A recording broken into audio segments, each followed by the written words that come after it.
Qual é que é a programação para hoje? Olha, primeiro é provar este bolo que... Que é o pior bolo da pastelaria que encontramos. Eu tenho uma dúvida real em relação a este bolo, que é... A minha mãe nunca me deixou pedir este bolo na pastelaria, porque sempre me disse que o que está aqui dentro, por baixo deste chocolate, para quem está a ver, é este o bolo. É a pirâmide. Pronto, que tem uma... Para quem está só a ouvir, é aquele que parece um cone, que supostamente é feito dos restos de bolo e depois leva isto vai um arando. Leva um bocadinho de chantilly por cima da massa de cimento feita com chocolate e depois leva para aí metade de uma... Isso é tipo o quê? Eu acho que isto é ou uma cereja cristalizada ou um arando, mas É para aí voto uma mais na cereja. É para aí uma cereja cristalizada. Mas a minha mãe sempre me disse que este bolo era feito dos restos dos bolos. Pois. Eu nem sei qual é que é o interior deste bolo. Eu é sempre fui sempre que entrei numa pastelaria e via este bolo, era como imagina, está excluído já este bolo. Pois. À partida. É que tem lá tantas coisas interessantes que a pirâmide, só mesmo aqui para provar no podcast, é que poderia ser uma possibilidade, sabes? Pois, sei. Eu acho que também nunca comi. Mas eu desconfio que o interior... É seco. Não, eu desconfio que é tipo xadrez. Não estou a dizer que não é seco, mas acho que não. desconfio que o interior é tipo xadrez, sabes? Este bolo Meio aquele pão de ló em mau. é pesadote. O bolo é pesadote. Pois, o xadrez Mas achas que é só levezinho. bolo ou achas que tem chantilly? É capaz de ter umas macacadas lá para dentro, é? Eu acho que não, acho que é só bolo. Achas? Mas vamos partir ao meio para descobrir. Bora ver, bora ver. Eu acho que... Pá, Ui, é duro. É duro. Gostava até que as pessoas... Ui, é maçudo. É muito maçudo. Ah, é tipo mousse. Moça, Se calhar é bom, Tiago. Ai, não, não é nada tipo mousse. tipo o quê? É tipo... É um bolo meio úmido por dentro? Se calhar é bom. Se calhar até é bom, meu. A pirâmide desprezada a vida toda. Queres ver que agora até vai virar Vamos provar. uma cena? Até gostava que as pessoas comentassem aqui ou na plataforma de podcast ou no YouTube. Gostava que comentassem se também sentem esse desprezo em relação à pirâmide ou se é um bolo que... sim, eu de vez em quando entro na pastelaria e como. Não cheira mal. Há claramente um público para isto, senão ele não estava em todas as pastelarias portuguesas. Pá, nunca vi nenhuma pessoa, e estou a dizer a verdade. Mas tu és super distraído, Tiago. Mas já vi pessoas a comer tua- pão de Deus, palmier, Porque esse é os que tu comes e reparas. Diz lá qual é que é a teoria. A tua teoria é que todas as semanas ou Está a cair aos poucos. todos os dias há um pasteleiro que faz isto, mas nenhum se vende. E são os funcionários que levam para casa. Não. Pá, se calhar sim. Sim. Sim. Não é mau. Mas também não sei se é bom. Sabe a bolo cru. Faz-me lembrar, sabes o quê? Sabes aquela cena dos bolos de anos que antes de chegar ao bolo tem aquela cena. Sim, pois é. Tem aquela cena. Pá, eu Parece- sou totalmente ignorante no tema. Parece... Aquele cimentozinho antes de chegar ao bolo. É, Que meio que uma pessoa mete de lado do prato. Parece não, eu acredito que é, mas pintaram de castanho. é a parte do... Não, não é não. É essa cena pintada de castanho, não é? Parece, mas não é. Mas é aquela parte de açúcar. É. A massa de açúcar. Aquela pasta de açúcar, acho que é pasta. Aquela pasta de açúcar manhosa, só que aqui é o recheio completo. Enquanto nos bolos de anos é meio aquela borda que toda a gente mete lá, aqui é tudo o que existe. Eu tenho uma não? teoria sobre isto. Mas é melhor mastigares antes de eu dizer. Que é... Eles agarraram nas aparas de todos os bolos do dia, meteram com um bocadinho de leite, amassaram, Tu ainda não acabaste, eu já estou a acreditar nessa teoria. fizeram assim com as mãos, tipo como se estivessem a construir um castelo, tipo os miúdos, sabes? E é isto. E depois, para disfarçar, para enganar o povo, meteram ali uma massa de cimento castanho à volta de chocolate. Eu acredito que tenha sido assim.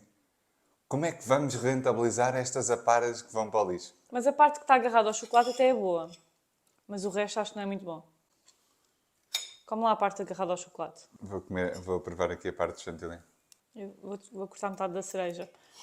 Porque se tem a cereja, queremos acreditar que é porque é melhor assim. Não é só para enfeitar. Não. Nem a cereja safa. Não é a cereja. A cereja é o pior do bolo. A cereja é o pior do bolo. Complicado. É que isto agarra-se um bocadinho ao céu da boca, tal e qual aquela pasta de açúcar. Imagina, quem tem prato sedentário é muito complicado comer este bolo. Não é? Aquilo deve-se agarrar. Eu nunca tive prótese, deve ser, pois mas pá, estou a tentar imaginar e deve ser muito complicado. Eu acho que não quer mais. Também vou dar a última garfada. Apanhei-me agora a comer e a perceber que não me estava a saber bem e a continuar a comer, sabes? Sabes o que é que eu adoro no podcast? É que nós temos a possibilidade de comer estes bolos que nunca comerias na vida e agora já sabes que não é para comer mais. E não sinto que desperdicei, porque às vezes, imagina, queres comer uma coisa, por exemplo, imagina, vou lanchar fora.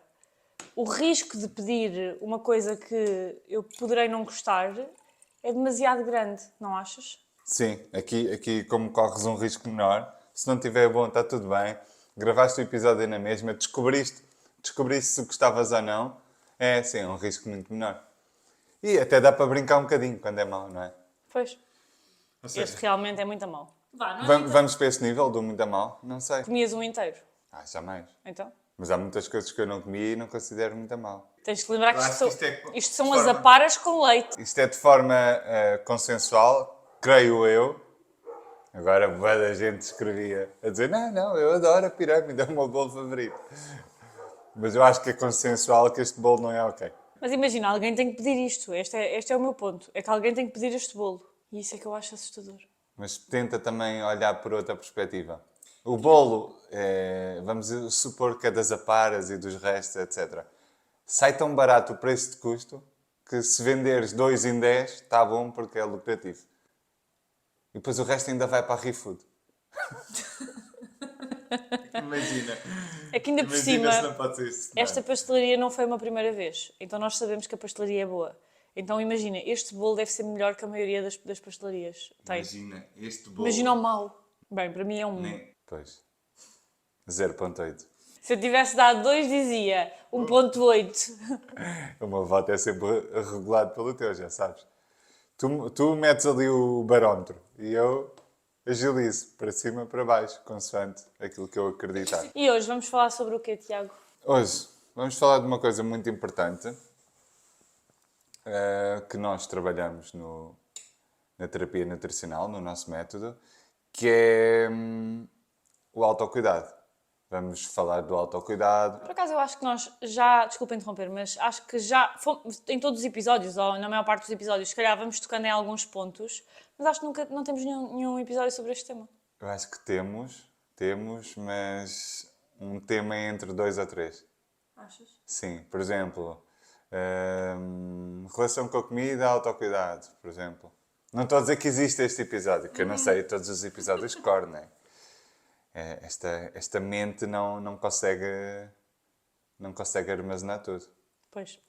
Mas acho que é um tema que faltava trazer, e ainda bem que vamos trazer, porque é de facto bastante importante e às vezes até um bocadinho, se calhar, menosprezado, no sentido em que acho que às vezes nem as próprias pessoas têm noção do grau de importância que tem e acham que o problema é quando muitas vezes é um sintoma de várias coisas, entre elas aqui a parte do autocuidado praticamente ser inexistente. Exatamente. E porquê que o autocuidado é tão importante? Hoje em dia ouço falar cada vez mais, né, no autocuidado.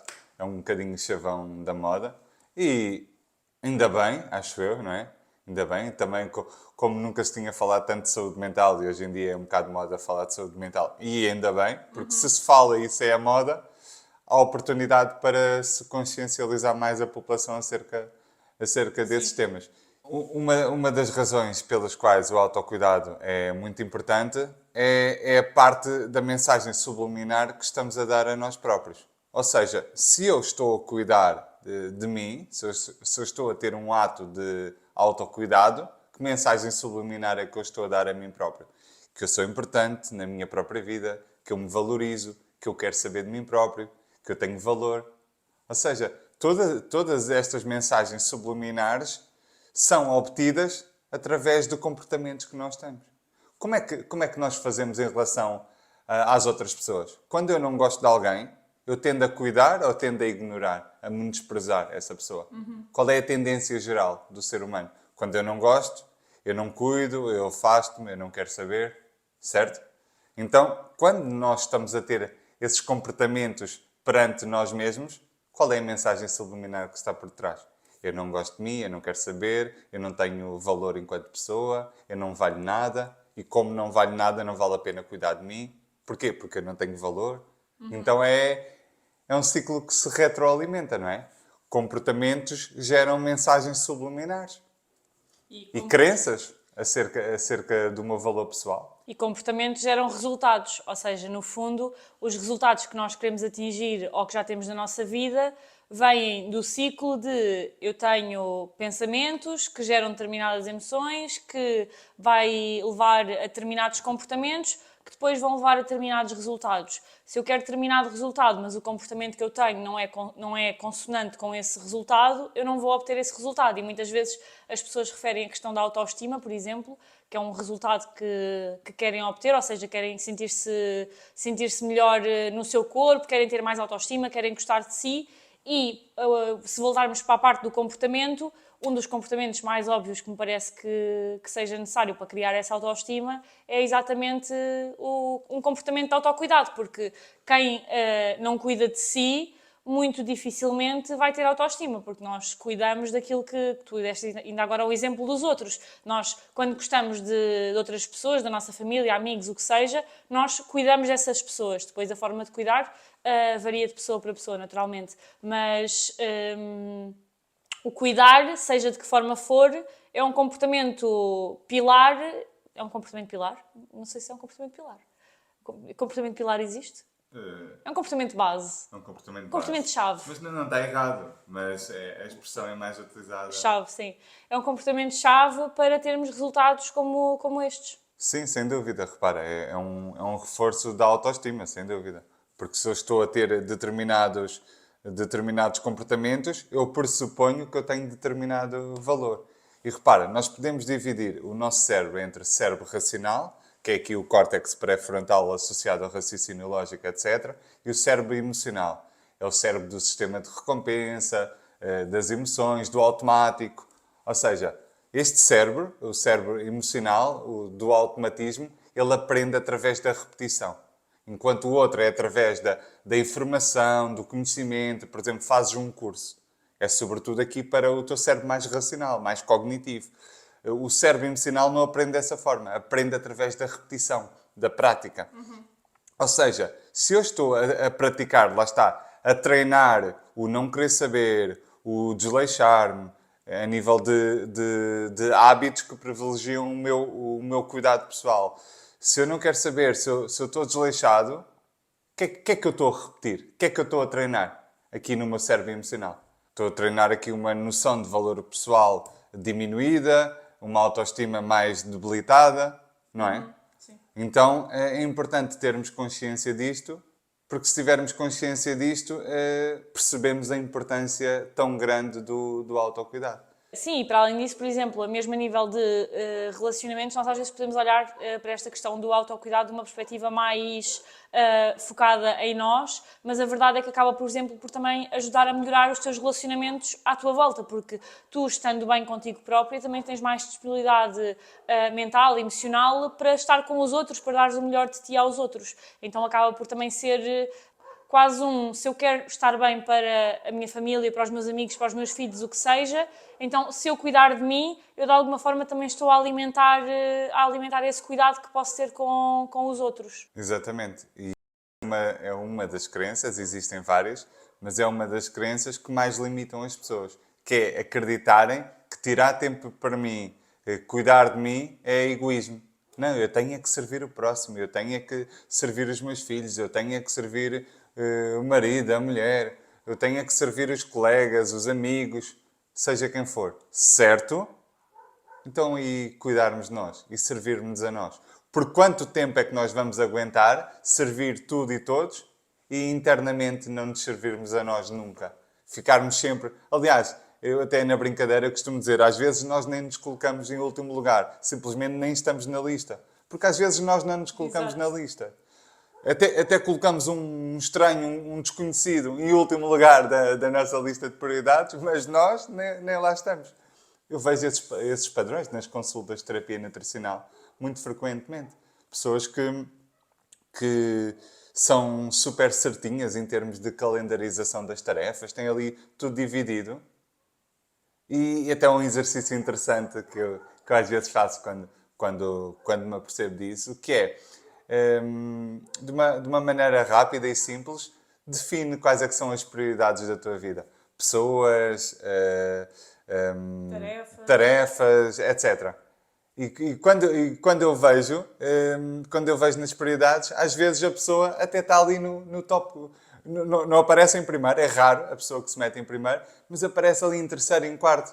Então, para que é que eu não vejo isso refletido na tua calendarização? E a pessoa fica do género, pois, realmente. Ou seja, é um bocadinho piloto automático. A pessoa acha que se valoriza, mas depois, quando isso precisa de ser expresso em resultados, em comportamentos, neste caso em calendarização, em espaços de tempo que comprovam que a pessoa se valoriza, olha, vou tirar aqui meia hora para mim, 15 minutos para mim, isso não acontece. Sim. Ou seja, é uma falsa ilusão da pessoa achar, não, eu valorizo-me.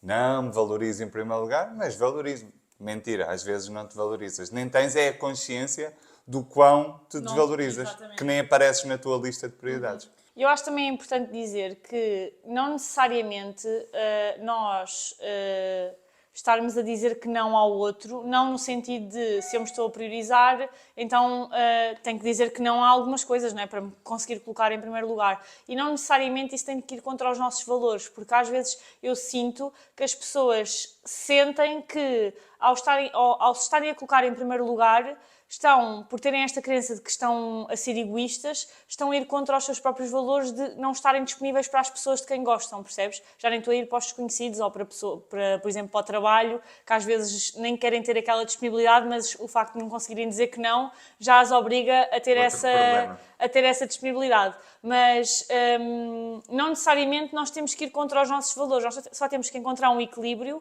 e há de facto alturas em que eu posso escolher conscientemente colocar outras pessoas à minha frente porque é necessário e porque aquilo vai de encontro aos meus valores e eu me identifico com aquilo. O que é que não pode acontecer é, consistentemente, diariamente, sempre, eu colocar os outros à minha frente e nunca me priorizar a mim.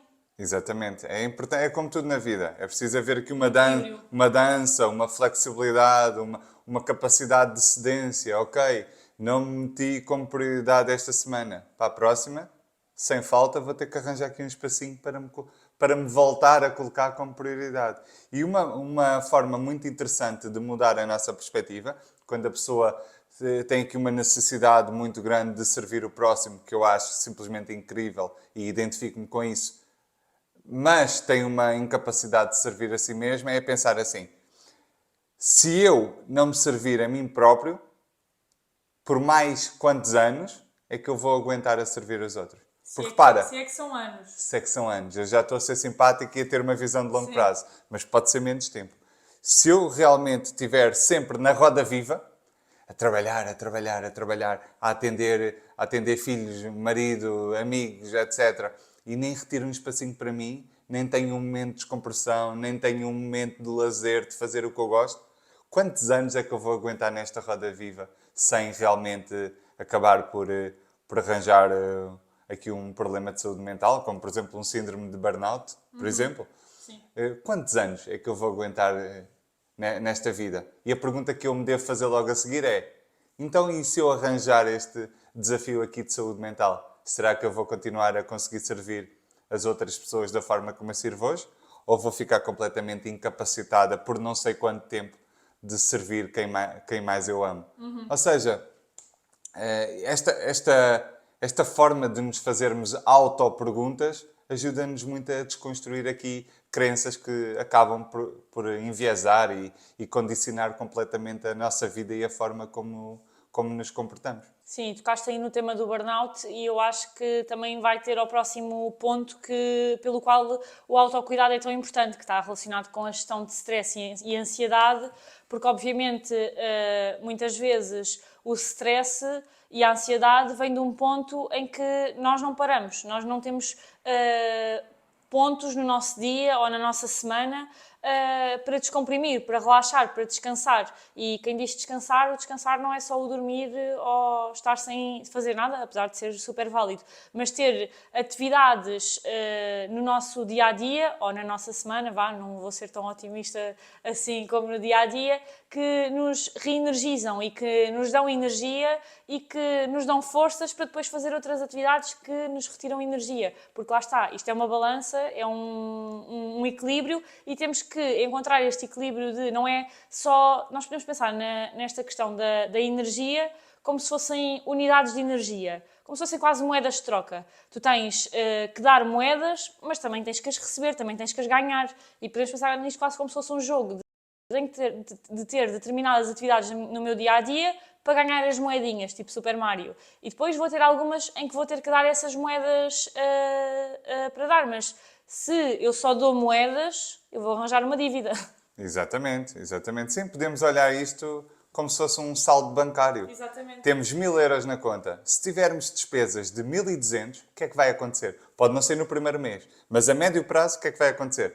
Vamos ficar endividados, provavelmente sem casa. É que o que acontece é isso, nós temos umas poupanças, só que estamos a gastar as poupanças, mas o ordenado que recebemos todos os meses não é suficiente para cobrir os nossos gastos mensais. Então é óbvio que o que vai acontecer, aquelas poupanças vão se esgotar e vai chegar a uma altura em que o meu ordenado não vai cobrir as minhas despesas, eu vou ficar em dívida e aí vou passar mal. O que é que está a acontecer a uma grande fatia da população?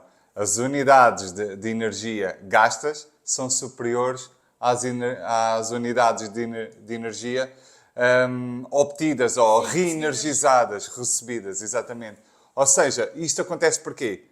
Porque estamos todos, de uma forma geral, muito no automático, a trabalhar talvez como nunca antes. Vivemos numa era que privilegia muito o trabalho, a produtividade, e eu não vou dizer se isso é certo ou se é errado, porque não me cabe a mim.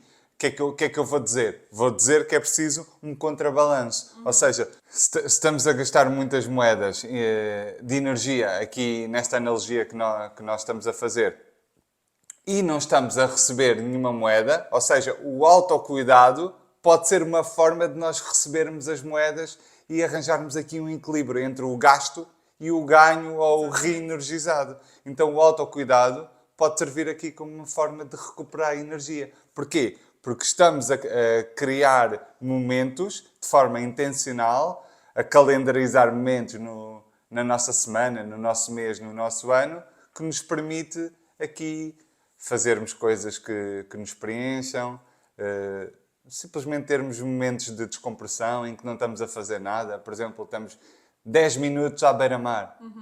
Há pessoas que moram à beira-mar, moram relativamente perto do mar, perto da praia, e se for preciso passam meses sem lá ir. Isto não é julgamento, eu estou só aqui a abrir possibilidades. Se calhar uma rotina de ires ver o mar, por exemplo, de 5, 10 minutos, não precisa ser todos os dias, isso já é uma forma de te reenergizares incrível. E eu estou a dizer o mar, mas é um exemplo. Pode ser o campo, pode ser ouvir música, pode ser leitura, se for algo que sentes que te preenche. Mas sim, eu acho que uma boa forma de olhar para isto também é, se pensarmos na nossa última semana, quais são assim os momentos que nos vêm à memória, que foram marcantes, que gostámos de ter, que valeu a pena estar vivo para. E se tu vires, estas atividades que nos retiram energia de fazer, geralmente não são aquelas atividades em que olhas para a última semana e é aquilo que te lembras. Eu não olho para a última semana e penso, a atividade que me vem à cabeça é enviar um e-mail para a contabilidade. Ou a atividade que me vem à cabeça, é, sei lá, ir levar o lixo à rua. Percebes o que eu estou a dizer? Estas atividades que nos reenergizam são muitas vezes as atividades que nos ficam na memória, que gostamos de fazer, que ficamos felizes por fazer, que nos fazem quase ter a sensação de que vale a pena estar vivo para vivenciar aquilo. Então é super importante que privilegiemos esse tipo de atividades na nossa vida, porque no final do mês, da semana, do que seja, vamos olhar para trás e é dessas coisas que nos vamos lembrar e vamos ficar felizes por ter essas memórias. Exatamente. E pegando naquilo que eu tinha dito até anteriormente, de vivermos numa era que privilegia muito a produtividade, adivinhem que que é que o autocuidado vai ajudar? Na produtividade e no foco. Porque repara, tu mencionaste bem que o dormir não é a única forma de descansar. Ou seja, estarmos a ter aqui momentos de autocuidado em que retiramos tempo para nós é tempo de descanso. E tempo de descanso permite-nos ser mais focados e ter maior produtividade quando forem momentos para sermos mais produtivos e focados. Ou seja, não é eu estar a trabalhar mais horas, mais tempo, que eu vou conseguir maior produtividade. É preciso este contrabalanço entre gastar energia, recuperar energia. É tal e qual como um saldo bancário. Eu ganho 1.000 euros, não posso ter despesas de 1.200 ou 1.300. Posso, mas a curto prazo. A médio prazo vai dar raia, a não ser que tenhas uma mãe como a Sócrates. Sim, e eu acho que, por exemplo, eu já cometi muito esse erro, que é olhar, tu às vezes a dificuldade em parar vem muito de tens uma lista de tarefas intermináveis e parece que ao parares não estás a dar vazão àquela lista de tarefas que provavelmente nem se o dia tivesse 48 horas tu davas vazão, porque é uma lista de tarefas não para fazer naquele dia, só que as tarefas estão ali à espera de um checkzinho e é difícil ter essa consciência e perceber, ok, aquelas tarefas são para eu fazer, mas mesmo que algumas estejam atrasadas, não é por eu trabalhar 20 horas seguidas que elas vão ficar mais bem feitas, porque depois o que acontece é, nós ficamos ao computador e em 1 hora de trabalho, se calhar a produtividade são 10 minutos, 15, se tanto. Então às vezes o parar, por muito que até pareça contraintuitivo, principalmente para quem tem muito esta mentalidade de fazer, dar vazão, e se calhar, eu acho que o problema desta mentalidade é que ela até a certo ponto funciona. Tu, até certo ponto, tu vais fazendo, trabalhas 14 horas por dia e consegues dar vazão às tarefas e trabalhas realmente mais. Chega ali um ponto, é que isto deixa de funcionar e realmente tu tens que parar para descansar, seja de que forma for, para depois voltares e se calhar numa hora de trabalho, ninguém é produtivo 1 hora, mas se calhar és produtivo 40 minutos. Sem dúvida, sem dúvida. Queres dar exemplos para tornarmos aqui o episódio também um bocadinho Mais prático, sim. mais prático e pessoal até? Queria só dizer primeiro que, obviamente, isto é super individual e as rotinas de autocuidado não se parecem iguais para toda a gente. Eu acho que às vezes há uma ideia um bocado romantizada do autocuidado. Pelo menos a ideia que eu acho que tinha antes é, imagina, um banho à luz das velas, máscara no cabelo, e nada contra, mas... São estereótipos, não é? É isso, não, tipo... não tem mal nenhum, mas Exato, não precisa de ser dessa exatamente. Só que eu acho que às vezes este tipo de ideias acaba por fazer com que as pessoas não coloquem em prática porque ou não sentem que aquilo seja para elas ou não lhes faz sentido. Então nós vamos partilhar alguns exemplos pessoais relacionados connosco, porque acho que isso também torna giro o episódio, mas obviamente há coisas que podem ser ideias que tiram e começam a aplicar e experimentam e veem se gostam, mas por outro lado também de certeza há coisas que não se vão identificar ou que na teoria parecem giras, mas depois na prática não funcionam connosco. Então era só dar essa nota. E só de dizer uma coisa também, que agora estava aqui a olhar para a nossa nota e lembrei-me de outra coisa que está relacionada com o tirar tempo para fazer estas atividades, porque muitas vezes o que acontece, e eu sinto que a maior objeção que as pessoas têm quando falamos sobre isto é a questão do tempo. Ok, mas reconheço a importância, mas eu não tenho tempo para. E eu acho que é mesmo importante nós priorizarmos este tempo e, tal como a palavra priorizar indica, colocar como prioridade, por isso deixar de fazer outras coisas para tirar este tempo para nós, porque a verdade é, neste momento nós podemos achar que não temos esse tempo e efetivamente não colocar isso como uma prioridade, mas eventualmente, como tu disseste há pouco, o nosso corpo vai nos obrigar a parar e quando o nosso corpo nos obrigar a parar, se calhar nós não vamos conseguir, não vamos só poder tirar 1 hora do dia, vamos ficar os dias, durante vários dias, sem conseguir fazer aquilo que hoje consideramos a prioridade, o trabalho, os filhos, a família, o que seja. Então, ter também, se calhar, esta perspectiva de longo prazo, de eu não estou a fazer isto para agora ter este tempo, eu estou a fazer isto para, se calhar, no futuro, em vez de parar 1 hora por dia, ou é só um exemplo, obviamente, mas não ficar parada 2 meses. Exato. E E disseste dias, foste simpática, né? Porque às vezes estamos nessa roda viva do não posso parar, tenho muitas responsabilidades, está tudo sobre mim, certo? Durante um tempo isso é ok, mas se levares isso como padrão para a tua vida durante um tempo suficiente, e qual é que é o tempo suficiente? Não sei, é individual, cada pessoa aguenta o que aguenta. Uma coisa eu sei, qualquer pessoa vai quebrar, seja mais cedo ou mais tarde. Nesse ritmo alucinante, qualquer pessoa vai quebrar. Isso é garantido. Ninguém é de ferro, somos todos seres humanos com vulnerabilidades, frágeis, como é óbvio. Então, é fazermos esse raciocínio lógico. Tudo bem, eu agora conto historinhas a mim mesmo que eu não consigo parar, que eu não consigo retirar 2 minutos, que eu não consigo retirar 3. Então, e se eu for à cama? E se eu adoecer de forma grave? Tanto em termos físicos como mentais? Eu vou ou não vou conseguir arranjar tempo para a minha doença? E a resposta é óbvio que vais. Tu, o Presidente dos Estados Unidos e seja quem for. Sim. Qualquer pessoa, numa situação de doença, vai conseguir arranjar esse tempo que agora diz que não tem. Então, se já temos esta consciência, temos que arranjar tempo. Seja 1 minuto, seja 2 minutos. E fazer a adenda novamente, apesar de eu já ter feito há bocado. Se estamos numa situação, imagina, uma mulher que foi mãe recentemente, tem um recém-nascido, óbvio que de forma temporária, se calhar, vai ser muito difícil arranjar tempo. Mas temos que colocar uma data. Tudo certo, não ter tempo durante 3, 4, 5, 6 meses. Mas até quando? Mas não leves esse padrão durante 2, 3, 4 anos, porque isso vai deixar-te completamente de rastros. Então acho que é importante fazer esta nota também, para não haver sensação de autoculpabilização. É absolutamente normal não termos tempo durante um tempo, num determinado contexto de vida atual.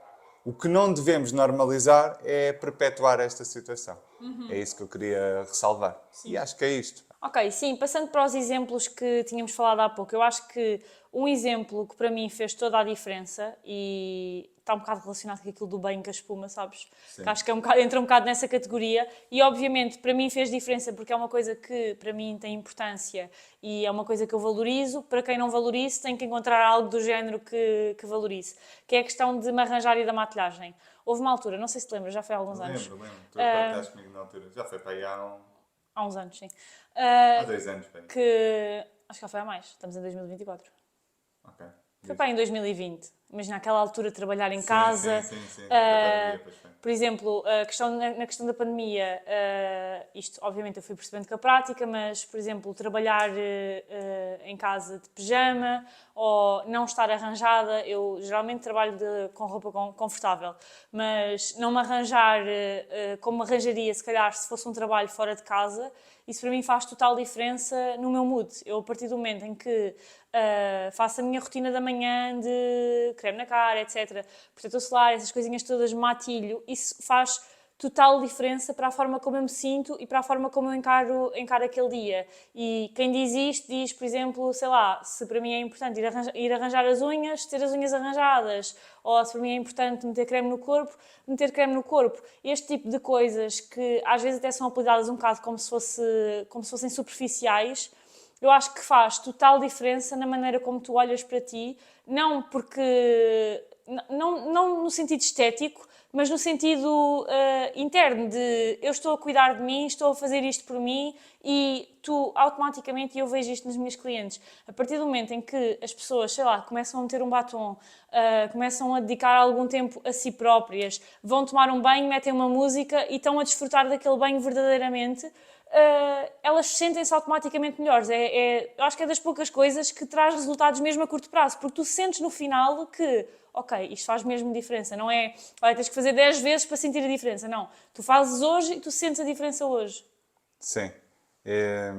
Pois, essa questão do arranjar, no meu caso está aqui mais associado, como eu não meto maquilhagem, está aqui associado ao vestir-me. Ou seja, e parece parvo, mas... Não parece, eu acho que as pessoas conseguem se relacionar. Mas imagina que não vou dar consultas e estou só a fazer trabalho de back-office. Para mim é importante vestir-me e não manter de pijama. Sim. Olha, voltando ao início do episódio, aquelas mensagens subliminares que os nossos comportamentos indicam, né? Naquele caso era associado à autoestima e ao autocuidado. Aqui neste caso se eu estou de pijama, é porque não é para estar focado, não é para trabalhar. Exatamente. É só para estar aqui a descansar. E tem mal estar a descansar? Não, mas não é o propósito daquele dia. Eu não tirei o dia para descansar. Se eu tivesse tirado o dia para descansar, não havia mal nenhum. Ou seja, trocar de roupa para mim faz total diferença. Vestir-me tal e qual como se eu fosse dar consultas. E é um autocuidado simples que, lá está, se tu valorizares o curto prazo, quando pensas vou ficar de pijama confortável Mais ou vou-me vestir, confortável, é mais confortável ficar de pijama, mas automaticamente melhora o teu foco e a tua produtividade. E é uma coisa super simples. E para mim, por exemplo, estar num espaço arrumado. Eu não gosto de estar num espaço que esteja desarrumado e não me sinto bem e não é uma coisa onde eu quero estar, porque acho que isso perpetua uma mensagem em mim de que parece que tenho a vida desorganizada de estar naquele espaço desorganizado. E é uma tarefa... Eu não sei se considera isto um autocuidado. Na verdade, se calhar não. Acho que, por exemplo, arrumar o escritório é um autocuidado. É um autocuidado.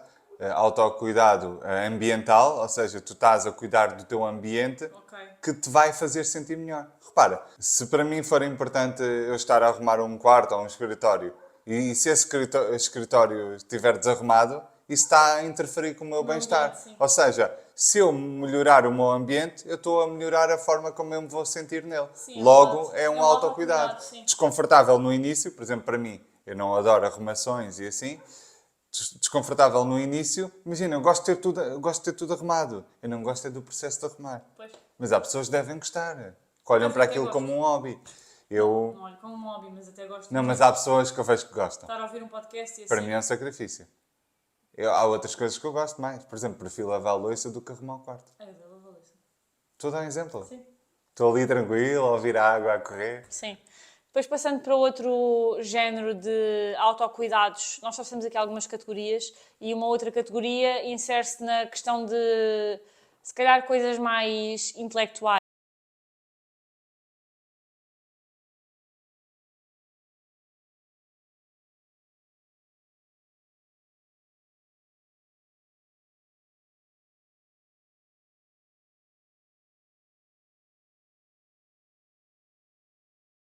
E não existem outros tipos de pensamentos, ou mesmo que existam de vez em quando, tu rapidamente consegues voltar a focar naquela tarefa e quase a limpar a mente de outros problemas e outras coisas e estás ali focado naquilo, a fazer aquilo e aquele tempo é destinado àquela tarefa. Sim, para mim esses fazem totalmente sentido também. Eu utilizo podcasts e livros aí nessa área da intelectualidade. Gosto muito de ouvir podcasts, é uma forma de estar sempre a ter estímulos de aprendizagens. Eu preciso muito de aprender coisas novas, é algo que me dá gozo, então utilizo dessa forma. Eu acho que gosto da teoria, mas ainda não arranjei uma forma de colocar isto em prática. Exatamente. Por exemplo, eu gosto...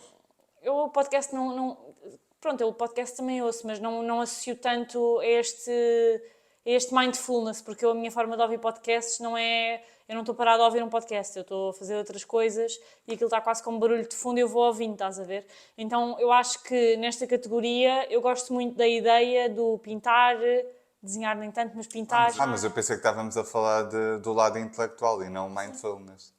Não é propriamente a mesma área. Sim, intelectual, de estares a pintar, a desenhar, a ler ou alguma coisa. Ok. Não... Sei lá, acho que sincero nas duas. Sim.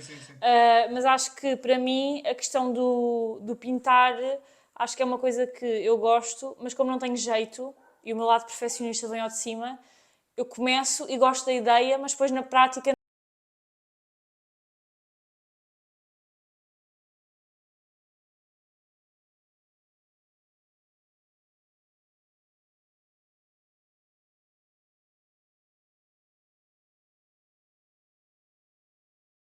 Basicamente não há como errar, percebes? E é só pintares ali dentro e eu acho que serve esse propósito e acho que vou comprar. É engraçado. Por acaso não tenho medo assim de errar. Eu não tenho medo, mas imagina, Não é medo, é desconforto. por exemplo, acho que não te vais identificar, mas eu acho que há pessoas lá em casa lá em casa, meu Deus, a quem é que eu me estou a tornar? Mas há pessoas que eu acho que estão... na TV. Que... na TV, não é? Sim, acho que pessoas que estão a ouvir se podem identificar, que é, compras uma agenda ou um caderno, mas começas a escrever e imagina, a letra sai feia e já não dá vontade de usar aquela agenda ao caderno. Percebes? Percebo, Eu mas acho não que me não identifico. percebes. Não, percebo, mais ou menos, mas não me identifico totalmente. Imagina, começa a escrever numa agenda, a primeira página está assim, avanço para a segunda. Pois. No meu journal, eu sou um bocado distraído, né? Como tu sabes. Estava a escrever no outro dia, quando reparei, saltei 2 páginas. Ou seja, tenho 2 ali no meio que estão em branco. E eu simplesmente segui. Ok, eu percebo, imagina. Não, e aquilo tem datas. Percebes o problema, né? De repente tenho 16 de fevereiro e depois 2 páginas em branco, 17 de fevereiro. Mas aí não me faz tanta Entendes? confusão porque eu já E aceitei. ele veio isso Mas, por exemplo, olha, o journal é um excelente exemplo. Quando eu comecei, o espaço que eu tinha no journal para escrever era pouco, então tinha que sair fora da linha e ficava feio. E deu-me ansiedade de olhar para aquilo. Mas como já aceitei que é assim e é, agora já não tenho problemas em sair fora da linha e ficar feio. Então foi um bom treino para ti, nesse aspecto. Sim. Eu aqui na área do mindfulness, hum, tenho sobretudo 2, 3 coisas que me ajudam muito. Uma é, é música. Eu preciso de arte para a minha vida. E a minha arte favorita, em termos de ouvinte, não de praticante, é a música. Então, no dia a dia, ouvir música e depois estar ali com atenção às letras e a tentar descodificar, sabes como é a cena que eu gosto. Gosto de entender os duplos sentidos, gosto de entender as metáforas, então fico a interpretar a letra e a atribuir os meus próprios sentidos à música. Gosto muito dessa forma de me conectar com a arte e faço questão, como tu sabes, de comprar bilhetes para ir a concertos. Este ano já fomos a pelo menos 2 e ainda estamos aqui em fevereiro, não é? Então é uma coisa. Em março, Tiago. Em março, pois. Estamos em março. E é uma coisa que eu preciso e que me faz bem em termos mentais, espirituais. Faz totalmente sentido para mim e faz-me falta. Então, esta é uma das formas de eu estar a mindfulness. É utilizar a arte para me conectar e para estar no aqui e no agora. Depois uma outra forma, já aqui mais na parte de natureza, apanhar sol, apanhar ar livre, animais. Ou seja, temos aqui algumas atividades, que não são propriamente atividades, mas dedicares algum tempo. Por exemplo, nós criámos há pouco tempo meio uma rotina, que por acaso não temos feito, temos que voltar a fazer, que era de um coffee walk, que basicamente, a seguir ao almoço, em vez de bebermos o café sentados à mesa, agarrámos nos cães e criámos a rotina, quando dava, em termos de consultas, etc., de, a seguir ao almoço, irmos beber o café para a rua a passear os cães. O que, à partida, à primeira vista, até pode parecer um bocado estranho, do género, ok, mas vão com a chávena para a rua, e sim, vamos com a chávena para a rua, para o jardim, e, no fundo, é uma forma de, reparem, mexer o corpo, porque é atividade física, não é por não ser atividade física no ginásio a suar que não é atividade física. É atividade física. Nos dias de sol, porque até foi os dias em que fizemos, estava até um solinho bom. Estamos a apanhar sol, estamos com os cães e aquele tempo, reparem como é uma questão de prioridade, porque aquele tempo que nós estamos a beber o café, nós já estaríamos a beber o café. Então é só juntar, atrelar aqui duas atividades e é um tempo para nós em que estamos ali a conversar. Apanhar sol, que é tão importante a exposição solar. Damos muito mais valor àquele momento do que, por exemplo, aquilo que eu estava a dizer de olhar para a minha semana. Nas semanas em que fazíamos isso, e se calhar era uma coisa que eu olhava para trás e me lembrava. Quando bebemos simplesmente um café a seguir ao almoço, isso é uma coisa que passa completamente ao lado, zero que me lembro e zero que me fica na memória, mesmo que a conversa até tenha sido boa. Então é quase um bocado de romantizarmos tipo, a nossa vida, de arranjarmos formas de... Estás a ver nos filmes como tudo parece super romantizado e pequenas tarefas parecem que são super bonitas, estéticas, etc. É uma forma de tentarmos fazer isso no nosso dia-a-dia para nós próprios. Eu acho que isso faz total diferença. Sim. O que tu estás a dizer, no fundo, é o poder dos rituais. É ritualizarmos a nossa vida. Ou seja... Não, era mesmo romantizar, que eu queria dizer. É tornar... É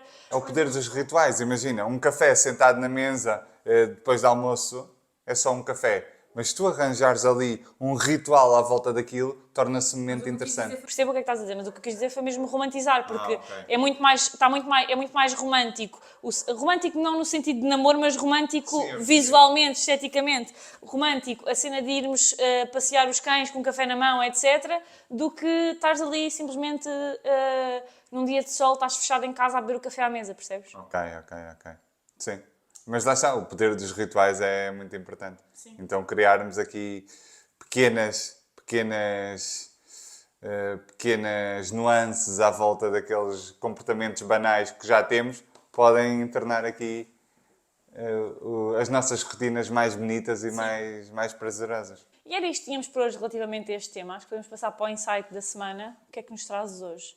Isto podia começar a ser o insight do Tiago, não achas? O insight da semana que trago hoje tem aqui dá para fazer aqui pontos em relação ao que falámos hoje. Está de alguma forma... dá para estar interligado. E o insight é: o desconforto é o caminho para a liberdade. Porquê é que o desconforto é o caminho para a liberdade? Porque se formos a pensar de forma generalizada na nossa vida, os nossos objetivos, as nossas ambições, as coisas que nos fazem sentir com aquela sensação de gratificação, não a momentânea a curto prazo, mas aquela que tem maior longevidade no longo prazo, se nós pensarmos, para ganharmos essa gratificação, a longo prazo, tivemos que viver um momento de desconforto. Eu posso dar aqui vários exemplos práticos para isto sair do campo subjetivo e tornar-se mais palpável, mais visível. Por exemplo, uma pessoa que tenha muito medo de falar em público, ela é refém daquele medo. Ou seja, ela precisa de passar pelo desconforto de se expor, de falar em público várias vezes, para se desaprisionar daquele medo. Quando ela deixar de ter aquele medo, o que é que vai acontecer? Ela é livre. Porque ela já não tem o medo de falar em público. Logo, ela já não está refém sempre que é preciso falar em público. Ela conquistou a sua liberdade. Como? Através do caminho do desconforto. Porque o desconforto é o caminho para a liberdade. Agora vamos para um exemplo, por exemplo, na comida. Uma pessoa que, independentemente do seu estado emocional, recorre sempre à comida, em grandes quantidades, de forma exagerada, essa pessoa é refém da comida. É refém daquela situação de não ter lidado ainda, de não ter feito um trabalho interno que a permite enfrentar o que tiver que enfrentar, e isso vai trazer desconforto, para acessar à liberdade que ela precisa para viver a sua vida de uma outra forma. Mas isso é impossível se ela não passar pelo desconforto momentâneo de enfrentar o que tiver que enfrentar. Ou seja, os nossos medos que nos dão desconforto precisam de ser enfrentados porque o desconforto é o caminho para a liberdade. Sem desconforto não há liberdade. Uma vida excessivamente confortável é uma vida pouquíssimo ou nada livre no presente e no futuro. E era isto que tínhamos por hoje. Espero que tenha sido útil desse lado. E aproveito para vos convidar a seguir o podcast no YouTube, Spotify, Apple Podcasts, essas coisinhas todas. E até lá!